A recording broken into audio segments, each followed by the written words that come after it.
অনেকের মনেই একটা প্রশ্ন কাজ করে থাকে, এত কম কনফিগারেশনে বেশি টাকা দিয়ে মানুষ কেন অ্যাপলের কম্পিউটার কিনে? সবাই বলে ম্যাক নাকি অনেক ফাস্ট। আমার কম্পিউটার তো পুরাই 8 GB র্যাম এবং 4 GB গ্রাফিক্স, তারপর আমার কম্পিউটার কেন এত স্লো? কারণ একটাই, 5400 RPM এর হার্ড ডিস্ক। গুগল অনেক খোঁজাখুঁজির পর বুঝতে পারলাম ম্যাকে ব্যবহার করা হয় SSD। এখন প্রশ্ন হলো SSD কি? SSD হলো একটি ন্যানোচিপ দ্বারা তৈরি, যার ভিতরে কোনো ডিস্ক থাকে না।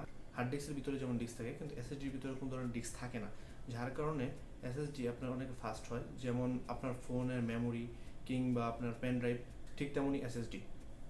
সো ভিউয়ার, আপনাদেরকে আজকে একটি SSD আনবক্সিং করে দেখাবো, সেটি হলো WD SSD। সো ভিডিওটি শুরু করার আগে বলে নিই, আপনি যদি আমার চ্যানেল নতুন হয়ে থাকেন তাহলে অবশ্যই সাবস্ক্রাইব করবেন এবং পাশে থাকা বেল আইকনটি বাজিয়ে দিবেন। সো ভিউয়ার, আপনারা দেখতেই পাচ্ছেন আমার সামনে একটি WD গ্রিন একটি SSD। এটি আমি কিনেছি লোকাল মার্কেট থেকে আমার কাছে প্রাইস নিয়েছে এটির 2200 টাকা। সো ভিউয়ার, আমি 2200 টাকা দিয়ে কিনেছি। এটি সাধারণত লোকাল প্রাইস 2200 টাকা, অনেক সময় অনেক অনলাইনে 2400 টাকা করে সেল করা হয়, কিন্তু আমি 2200 টাকা দিয়ে কিনেছি এবং এটিকে এখন আনবক্সিং করবো আপনাদের সামনে। সো দেখতে থাকুন, আমি আনবক্সিং করছি এটিকে।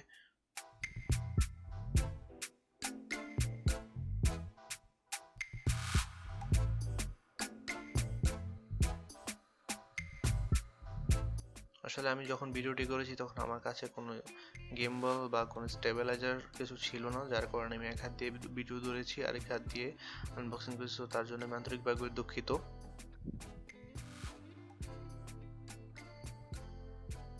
সো ভিউয়ার, এই যে দেখুন, একটি কভারের মাঝে থাকবে এইভাবে এবং এটির সাথে একটি পলি থাকবে। আপনার এখন এটি থেকে এটি আলাদা করব আমি।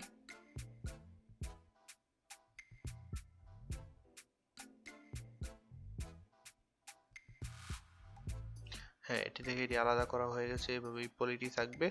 এই পলিটির ভিতরে দেখুন এসএসডি দেখা যাচ্ছে, 120 GB এসএসডি এবং এটি SATA এসএসডি।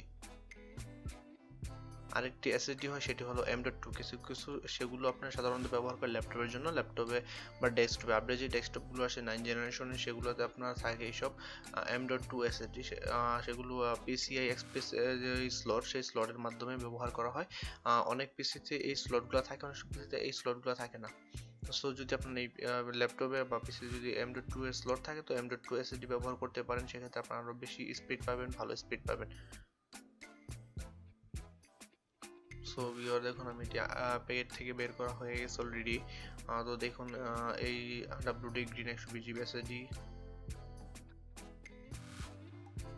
সো ভিউয়ার, আশা করি সবাই ভিডিওটি দেখেছেন এবং না টেনে দেখেছেন। WD SSD আনবক্সিং করলাম আপনাদের সামনে, তো আপনাদের আশা করি সবার ভালোই লেগেছে। এবং আপনার পিসি যদি স্লো থাকে এবং আপনার যত কনফিগারেশন হাই থাকুক না কেন, আপনি যদি SSD লাগিয়ে নেন তাহলে আপনার ফুল পারফরমেন্স পাবেন। এটা যদি আপনার ডিস্ক জনিত কোনো হার্ড ডিস্ক থাকে তাহলে আপনি ফুল পারফরমেন্স পাবেন না। সো আপনার কম্পিউটার যদি স্লো হয়ে থাকে কিংবা খুব স্লো কাজ করে, সেক্ষেত্রে আপনি SSD ব্যবহার করতে পারেন। 120 GB একটি SSD সাধারণত আপনার 2200 থেকে 2400 টাকার মতো হবে। আর আপনার হার্ড ডিস্কের দাম অনেক। হার্ড ডিস্ক আপনার 1 TB নিতে গেলে আপনার পিসির জন্য যদি নেন তাহলে 3700 টাকার মতো পড়ে। সো ভিউয়ার, আমি সাজেস্ট করবো যে আপনি একটি 120 GB SSD ব্যবহার করতে পারেন এবং তার সাথে একটি আলাদা ডাটা রাখার জন্য হার্ড ডিস্ক ব্যবহার করতে পারেন। এবং 120 GB যে হার্ড ডিস্কটি ব্যবহার করবেন, সেই হার্ড ডিস্কে আপনারা অবশ্যই আপনার অপারেটিং সিস্টেমটি ব্যবহার করবেন। অন্যথায় এক্সট্রা কোনো সফটওয়্যার রাখা থেকে বিরত থাকুন। আপনার কম্পিউটার যতই হাই হোক না কেন বা হাই কনফিগারেশন হোক না কেন, একটি যদি SSD না থাকে তাহলে তার আপনি ফুল কনফিগারেশনের যে মজাটা সেটা আপনি পাবেন না বা বুঝতে পারবেন না। তো সেক্ষেত্রে আপনাদের করণীয় হলো, আপনারা যখন পিসি বিল্ড করেন কিংবা আপনার পিসি যখন স্লোই কাজ করছে, তাহলে আপনি সেক্ষেত্রে একটি SSD ব্যবহার করতে পারেন। SSD দিয়ে উইন্ডোজ রান করার সময় আমি বুঝতে পারলাম সাধারণত একটি SSD দিয়ে উইন্ডোজ রান করতে 6 থেকে 7 সেকেন্ড লাগে। আর এবং নর্মাল হার্ড ডিস্ক দিয়ে উইন্ডোজ রান হতে সময় নেয় প্রায় 30 থেকে 60 সেকেন্ড। তো আপনারা বুঝতেই পারছেন একটি নর্মাল হার্ড ডিস্ক থেকে SSD কতটা ফাস্ট। আমি সাজেস্ট করবো সবাইকে একটি SSD ব্যবহার করুন। আপনার সাথে যদি SSD ব্যবহার করেন তাহলে নর্মাল পিসি যেটা লো কনফিগারেশন সেটাকে হাই করে তোলে একটি SSD। সো ভিউয়ার, এই ছিল আজকের ভিডিও। যদি ভিডিওটি ভালো লেগে থাকে তাহলে অবশ্যই লাইক করবেন, কমেন্ট করবেন এবং পাশে থাকা বেল আইকনটি বাজিয়ে দেবেন। এবং আপনি যদি আমার চ্যানেল নতুন হন তাহলে অবশ্যই সাবস্ক্রাইব করবেন। ধন্যবাদ।